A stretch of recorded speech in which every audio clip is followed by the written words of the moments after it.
வணக்கம். ஒரு நல்ல மனுஷன் அப்படின்னா என்ன அர்த்தம்? இது நம்ம எல்லாருக்குள்ளேயும் எப்பவாவது ஒரு தடவை வர்ற ஒரு கேள்விதான்.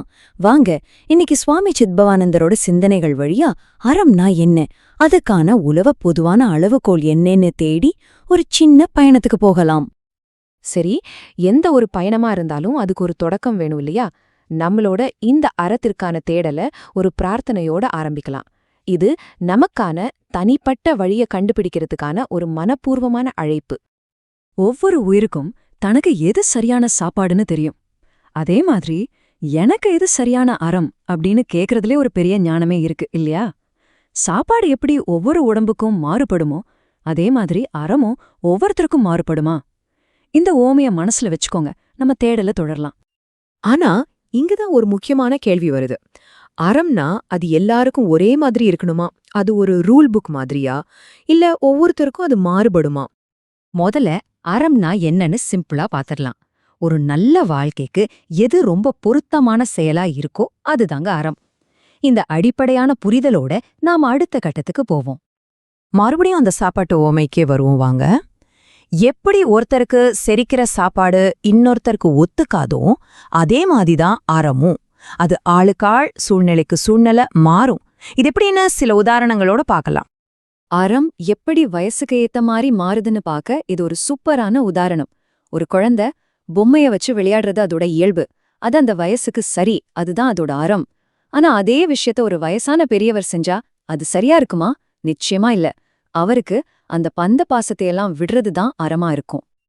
அதே மாதிரிதான் இதுவும். ஒரு சாதாரண மனுஷன் குடும்பத்துக்காக சொத்து சேர்க்கறது, உலக விஷயங்கள்ல ஈடுபடுறது அவரோட வாழ்க்கை நிலைக்கு ரொம்பவே இயல்பானது. அது அவரோட அறம். ஆனா ஒரு ஞானிக்கு அவரோட அறமே அந்த பற்றுகளை விடுறதுல தான் இருக்கு. பாத்தீங்களா, அறம்ன்றது ஒருத்தரோட வளர்ச்சி நிலைய பொறுத்து எப்படியெல்லாம் மாறுதுன்னு. சரி, அறம்ங்கிறது வயசையும் நம்ம இருக்கிற நிலையையும் பொறுத்து மாறும்னு பார்த்தோம். ஆனா இதுல இன்னொரு முக்கியமான ஆழமான விஷயம் இருக்கு. அதுதான் முன்னேற்றம். அறம்ங்கிறது நீங்க எங்க இருக்கிறீங்கன்றது மட்டும் பொறுத்ததில்ல, நீங்க எங்க போக முயற்சி பண்றீங்கன்றதையும் பொறுத்தது. அப்போ அறத்தோட உண்மையான அர்த்தம் என்ன தெரியுமா? அது ஒரு இடத்துல நிக்கிற விஷயம் இல்ல, அது ஒரு பயணம். நீங்க இப்ப எங்க இருக்கீங்களோ அங்கிருந்து உங்களை நீங்களே இன்னும் கொஞ்சம் பெட்டராக்கி அடுத்த கட்டத்துக்கு போறதுதான் உண்மையான அறம். இத ஒரு படிக்கட்டு மாதிரி யோசிச்சு பாருங்களேன். படி நம்ம இப்போ எந்த படிக்கட்டுல நிக்கிறோம்னு தெளிவா தெரிஞ்சுக்கிறது. ரெண்டாவது, அங்கிருந்து அடுத்த படிக்கு ஏற என்ன செய்யணுமோ அந்த சரியான காரியத்தை செய்யறது. மூணாவது, அப்படி செஞ்சு ஒரு உயர்ந்த நிலைக்கு போறது. இதுதான் அறத்தோட செயல்முறை. அடடே, அறம் இவ்ளோ மாறுபடும்னா அப்போ குழந்தையிலிருந்து ஞானி வரைக்கும், பாமரன்ல பெரியவர் வரைக்கும் எல்லாருக்கும் பொதுவா ஒரு விதி இருக்காதா? கண்டிப்பா இருக்கு. வாங்க அதை தேடுவோம். அந்த கேள்வி இதுதான்.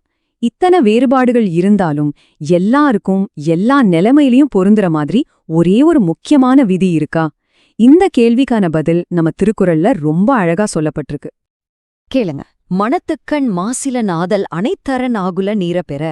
அப்பப்பா, இன்னொரு வரி. அதாவது, உங்க மனசுல தப்பான எண்ணம் குற்றம் இல்லாம பாத்துக்கிட்டாலே போதும், அதுதான் எல்லா அறமும். மத்ததெல்லாம் வெறும் வெளி வேஷந்தான், வெறும் சத்தந்தான் சொல்றார் வள்ளுவர். நீங்க குழந்தையா இருங்க, பெரியவரா இருங்க, ஞானியா இருங்க, எது வேணா இருங்க, உங்க செயலுக்கு பின்னால இருக்கிற எண்ணம் சுத்தமா இருக்கணும். இது ஒண்ணுதான் அறத்தோட உலக பொதுவான அளவுகோல். இப்போ இந்த உலக பொதுவான உண்மைய மறுபடியும் நம்மளோட தனிப்பட்ட வாழ்க்கைக்கு கொண்டு வருவோம். நம்ம ஆரம்பிச்ச அந்த பிரார்த்தனையோட இதை இணைச்சு பார்க்கலாம் வாங்க. இதுவரைக்கும் நாம என்ன தெரிஞ்சுக்கிட்டோம்? 1, உங்க அறம் உங்களுக்கு ஸ்பெஷல். 2, அது உங்க வயசு உங்க நிலைமைக்கு ஏத்த மாதிரி மாறும். 3, அறம்னா பெர்ஃபெக்ட்டா இருக்கிறது இல்ல, முன்னேறிக்கிட்டே இருக்கிறது. ஆனா இது எல்லாத்துக்கும் அஸ்திவாரம் என்ன?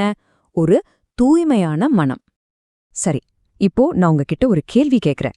நீங்க இருக்கிற இந்த நிலைமையிலிருந்து ஒரு தூய்மையான மனசோட நீங்க எடுத்து வைக்க வேண்டிய அடுத்த சரியான அடி எது?